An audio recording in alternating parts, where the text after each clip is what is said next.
नमस्कार दर्शकों, आज हम सुनेंगे धर्मराज जी और एक डाकू की कहानी। बहुत पुरानी बात है। एक गांव में एक साधु बाबा रहते थे और उसी गांव में एक डाकू भी रहता था।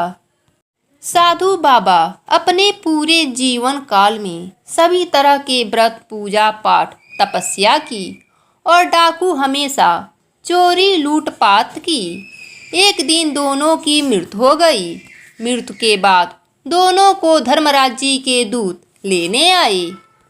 साधु और डाकू दोनों को लेकर धर्मराज जी के दरबार में पहुँचे। चित्रगुप्त जी ने उनके जीवन का लेखा जोखा धर्मराज जी को दिया। धर्मराज जी ने अपने बही खाते में देखा और दोनों से कहा, तुम दोनों अपने बारे में कुछ कहना चाहते हो तो कह सकते हो। डाकू ने अत्यंत विनम्र शब्दों में कहा, महाराज, मैंने जीवन भर केवल पाप कर्म किए, चोरी डकैती की, कोई भी अच्छा काम नहीं किया। मैं बहुत बड़ा अपराधी हूँ, अतः आप जो भी दंड मुझे तय करेंगे मुझे स्वीकार होगा। साधु को खुद पर अहंकार था और वह डाकू के चुप होते ही अहंकार बस बोला, महाराज, मैंने आजीवन तपस्या की और भक्ति की है। मैं कभी असत्य के मार्ग पर नहीं चला। मैं हमेशा सत्य कर्म किए हैं। इसलिए आप कृपा कर मेरे लिए स्वर्ग साधनों का प्रबंध कर दीजिए। धर्मराज जी ने दोनों की इच्छा सुनी और डाकू से कहा, तुम्हें यह दंड दिया जाता है कि तुम आज से साधु की सेवा करोगे। डाकू ने विनम्रता से सर झुकाकर स्वीकार कर लिया। धर्मराज जी की यह आज्ञा सुनकर साधु ने कहा, नहीं महाराज, इस पापी के स्पर्श से मैं अपवित्र हो जाऊंगा। मेरी तपस्या, मेरी भक्ति निरर्थक हो जाएगा। मैं रहा एक साधु। मैंने अपना पूरा जीवन काल सिर्फ पूजा पाठ और तपस्या में निकाला है। मैं बहुत विद्वान हूँ।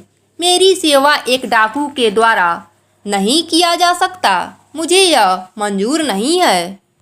यह सुनकर धर्मराज जी क्रोधित होते हुए बोले, निरपराध व भोले व्यक्तियों को लूटने व हत्या करने वाला तो कितना विनम्र हो गया कि तुम्हारी सेवा करने को तैयार है, और एक तुम हो जो वर्षों के तपस्या के बाद भी अहंकार से ग्रस्त ही रहे और यह न जान सके कि सब में एक ही आत्मा समाया हुआ है।